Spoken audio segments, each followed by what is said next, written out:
والصلاة والسلام على أشرف الأنبياء والمرسلين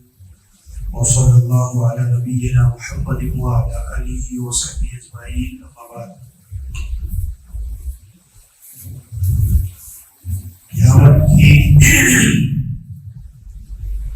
قیامت کی کچھ نشانیاں بیان ہوئی تھی. اللہ کے نبی صلی اللہ علیہ وسلم نے کچھ ایسی نشانیاں بیان فرمائی کہ جو ظاہر ہوئی اور گزر گئی. ان نشانیوں میں سے اللہ کے نبی نے ایک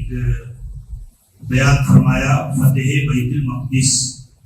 بیت المقدس کا فتح ہونا یہ اللہ کے نبی صلی اللہ علیہ وسلم نے اپنی زندگی میں ہی اس کی خبر دے دی تھی، اور یہ اللہ کے نبی علیہ الصلوۃ والسلام کی وفات کے تقریباً 5 سال کے بعد بیت المقدس جو عیسائیوں کے قبضے میں تھی، یہ جو ہے مسلمانوں کے ہاتھ میں آ گئی، فتح ہو گئی. اب دیکھیے کہ یہ اللہ کے نبی صلی اللہ علیہ وسلم کی نبوت پر ایک دلیل ہے کہ اللہ کے نبی نے جو پیشین گوئی جیسے فرمائی کہ یہ چیز ایسے ہی ظاہر ہوگی، تو وہ چیز ویسے ہی اللہ کے نبی صلی اللہ علیہ وسلم کے بعد ظاہر ہوئی. اور اسی میں یہ دلیل موجود ہے کہ اللہ کے نبی علیہ السلام نے جو پیشین گوئیاں فرمائی وہ اللہ تبارک و تعالیٰ کی طرف سے وحی کی روشنی میں، وحی کی رہنمائی میں اللہ کے نبی نے یہ چیزیں بیان فرمائی کہ اس طور پر. اسی لیے اس حدیث میں جس میں اللہ کے نبی صلی اللہ علیہ وسلم نے کچھ نشانیاں اس طور پر ذکر کی کہ وہ میرے بعد ان قریب ظاہر ہوں گی، وہ چیزیں ظاہر ہوئی اور گزر گئی. اس میں سے علماء نے تیسری چیز جو ہے فتوحات، کثرت کے ساتھ فتوحات، اور اس میں بالخصوص بیت المقدس کا فتح ہونا. جیسے اللہ کے نبی نے فرمایا تغزو نہ جزیرۃ العرب، تم عرب کے جزیروں میں غزوہ کرو گے کثرت کے ساتھ، تم عرب کے علاقوں میں، وَيَفْتَحُ اللَّهُ، اور اللہ تعالیٰ تم کو جو ہے فتح دے گا. اور اس طور پر سما جو ہے فارس، پھر جو ہے کچھ ایک ایسی جماعت ہوگی جو اللہ تبارک و تعالیٰ کی راہ میں جہاد کرے گی، اور اللہ تعالیٰ اسے جو ہے فتح یابی سے ہمکنار کرے گا. ایسے ہی اللہ کے نبی صلی اللہ علیہ وسلم نے وہ چیز بھی بیان فرمائی تھی کہ قریب جو ہے فارس اور روم کا جو علاقہ ہے یہ فتح ہو کر کے جو ہے اسلامی خلافت کے اندر داخل ہو جائے گا، شامل ہو جائے گا. اور اللہ کے نبی صلی اللہ علیہ وسلم نے ایک موقع پر جب جو ہے آپ ہجرت کے لیے نکلے تھے اور سراقہ بن مالک نے جو ہے آپ کا پیچھا کیا تھا، تو اس وقت بھی اللہ کے نبی صلی اللہ علیہ وسلم نے جب وہ بالکل قریب پہنچ گئے اور ان کا گھوڑا جو ہے ان کا زمین کے اندر دھس گئے اس کے پاؤں، تو پھر وہ اللہ کے نبی صلی اللہ علیہ وسلم سے جب وہ پورا امان ہوا اور ساری چیزیں، تو اللہ کے نبی نے اس موقع پر یہ بات کہی تھی کہ سراقہ ان قریب جو ہے تمہارے ہاتھ میں کسرا کے کنگن پہنائے جائیں گے. تو اس وقت میں تو تصور نہیں کیا جا سکتا تھا کہ اللہ کے نبی خود جو ہے قسم پرسی کے عالم میں ہے، مکہ چھوڑنے پر مجبور ہے، اور آپ کہہ رہے ہیں کسرا جیسی سلطنت فتح ہو جائے گی اور کسرا کا جو بادشاہ ہے اس کی کنگن تمہارے ہاتھ میں پہنائے جائیں گے. لیکن آپ دیکھیں یہ بالکل برحق ثابت ہوئی، اور حضرت عمر بن خطاب رضی اللہ عنہ کے زمانے میں جب فارس کا علاقہ فتح ہوا اور پوری سلطنت ختم ہوئی، تو اللہ حضرت عمر بن خطاب رضی اللہ عنہ نے اس پیشین گوئی کے مطابق جو ہے سراقہ کو بلایا، اور وہ کنگن جو تھے آئے تھے تو اس کو ان کے ہاتھ میں پہنا کر کے جو ہے اللہ کے نبی علیہ السلام کی پیشین گوئی کو ثابت کیا. تو اس طور پر جو ہے اور بھی اس طرح سے بہت ساری ایسی چیزیں اللہ کے نبی علیہ السلام نے فتوحات کے باب میں بیان فرمائی تھی. آپ جانتے ہیں کہ بیت المقدس جو ہے اس سے پہلے عیسائیوں کے قبضے میں تھی، اور وہ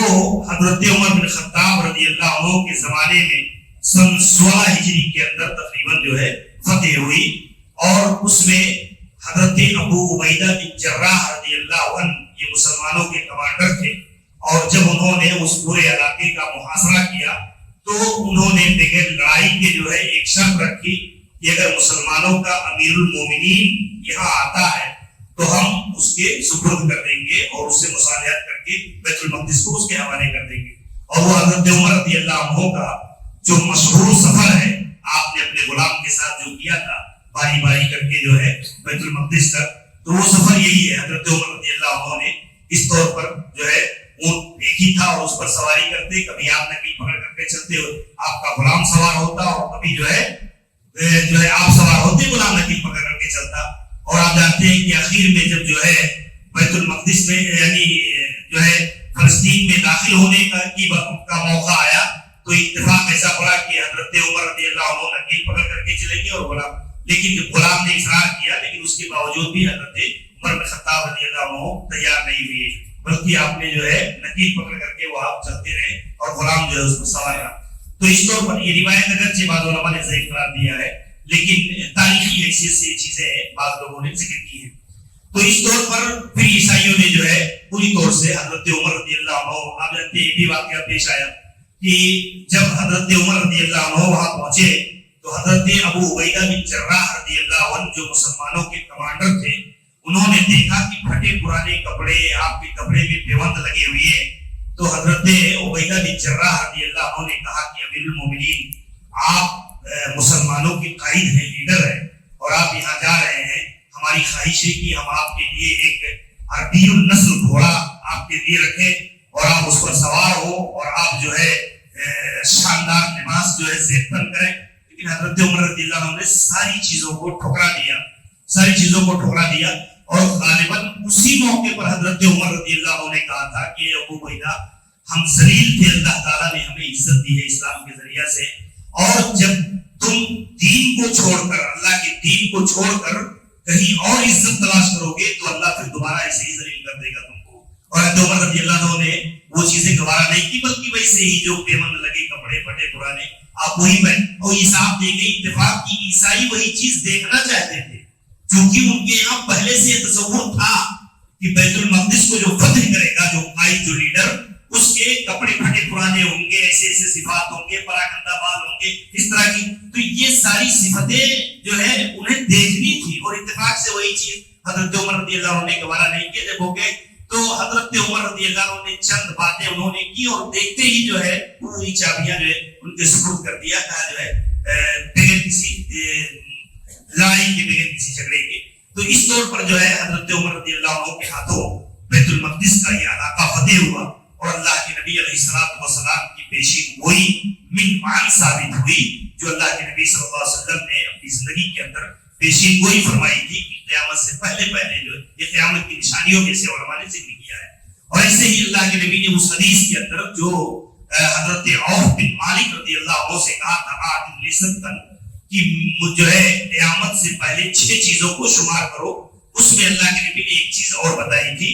کہ عنقریب میری امت کے اندر ایک تعاون کا مرض, تعاون کی وبا جو ہے پھیلے گی, جو ہے اس کی بھی پیشین گوئی اللہ کے نبی صلی اللہ علیہ وسلم نے بیان فرمائی تھی. اور آپ دیکھیں جو ہے یہ بھی حضرت عمر رضی اللہ عنہ کے دور خلافت 17 ہجری کے اندر جو ہے یعنی بیت المقدس کے فتح کی جشن بعد جو ہے یہ چیز ثابت آئی. اور اتنی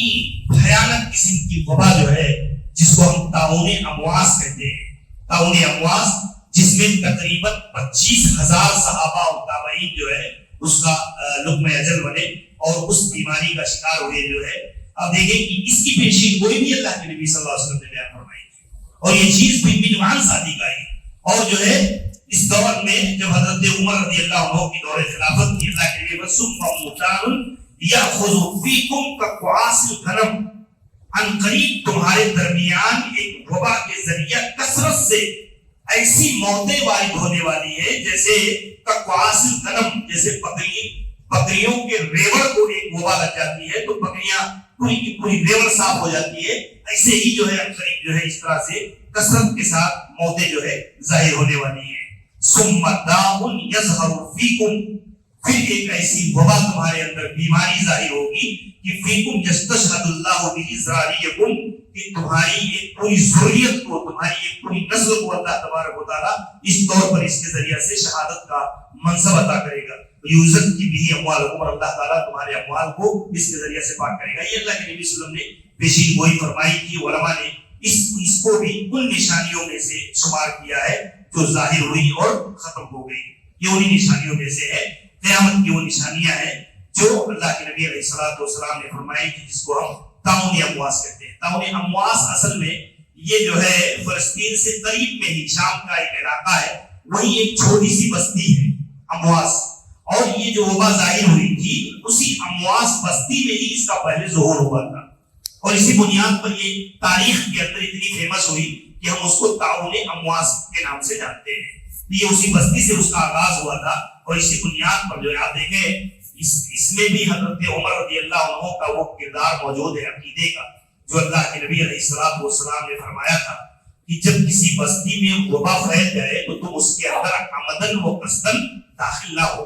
ہم نے دیکھا کورونا کے وقت میں جو ہے اس قسم کی حدیثوں پر عمل اور اس حدیثوں کی میں اللہ کے نبی علیہ الصلوۃ والسلام نے بڑی اہم رہنمائی فرمائی ہے کہ جس بستی میں وبا پھیل جائے تو اس میں قصدن داخل نہ ہو, لیکن جس بستی میں وبا پھیل جائے اور تم وہاں ہو تو تم وہاں سے بھاگو بھی مت, کیونکہ یہ تقدیر کا مسئلہ ہے. آپ دیکھیں کہ اس موقع پر ایک اختلاف واقع ہو گیا تھا. حضرت عمر بن خطاب رضی اللہ عنہ جو ہے کے سامنے جب یہ مسئلہ آیا تو اب یہ ہوا کہ اس بستی میں داخل ہوا جائے اس علاقے میں یا نہ ہوا جائے. تو حضرت عمر رضی اللہ عنہ نے کہا کہ نہیں, ہمیں داخل نہیں ہونا چاہیے. تو حضرت ابو عبیدہ بن جراح رضی اللہ عنہ نے کہا کہ یا امیر المومنین اتفر من قدر اللہ, اے امیر المومنین کیا آپ اللہ کی تقدیر سے بھاگ رہے ہیں, کیا آپ اللہ کی تقدیر سے بھاگ رہے ہیں؟ تو حضرت عمر رضی اللہ عنہ نے کہا نفر من قدر اللہ الى قدر اللہ. اے ابو عبیدہ تم تو بڑے سیل آدمی ہو, تمہیں یہ بات نہیں کہنی چاہیے. یہ تو عقیدے کا مسئلہ, ہم جو ہے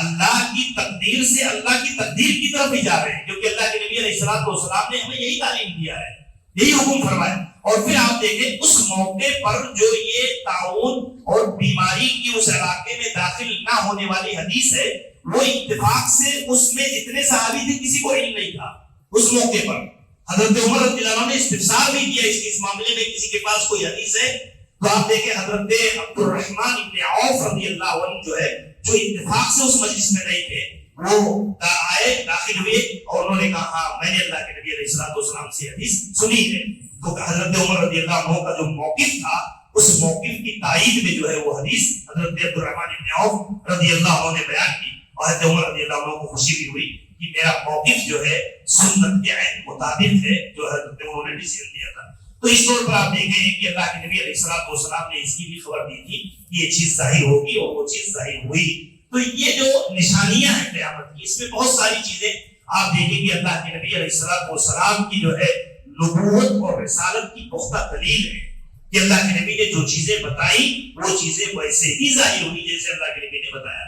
تو یہ ان نشانیوں میں سے ہے جو ظاہر ہوئی اور ختم ہو گئی. تو بہرحال ان نشانیوں کے اندر بھی ہمارے لیے بہت ساری عبرت اور اللہ کے دین پر استحکام, اس میں قوت, اس دلائل کی بنیاد پر اس کا سچا ہونا, اس پر پختہ یقین ہونا, یہ چیزیں بھی ثابت ہوتی ہیں. اللہ تبارک و تعالی ہمیں اسے حاصل ہونے والی عبرت اور نصیحت کو واپس کرنے کی توفیق عنایت فرمائے. السلام علیکم ورحمۃ اللہ.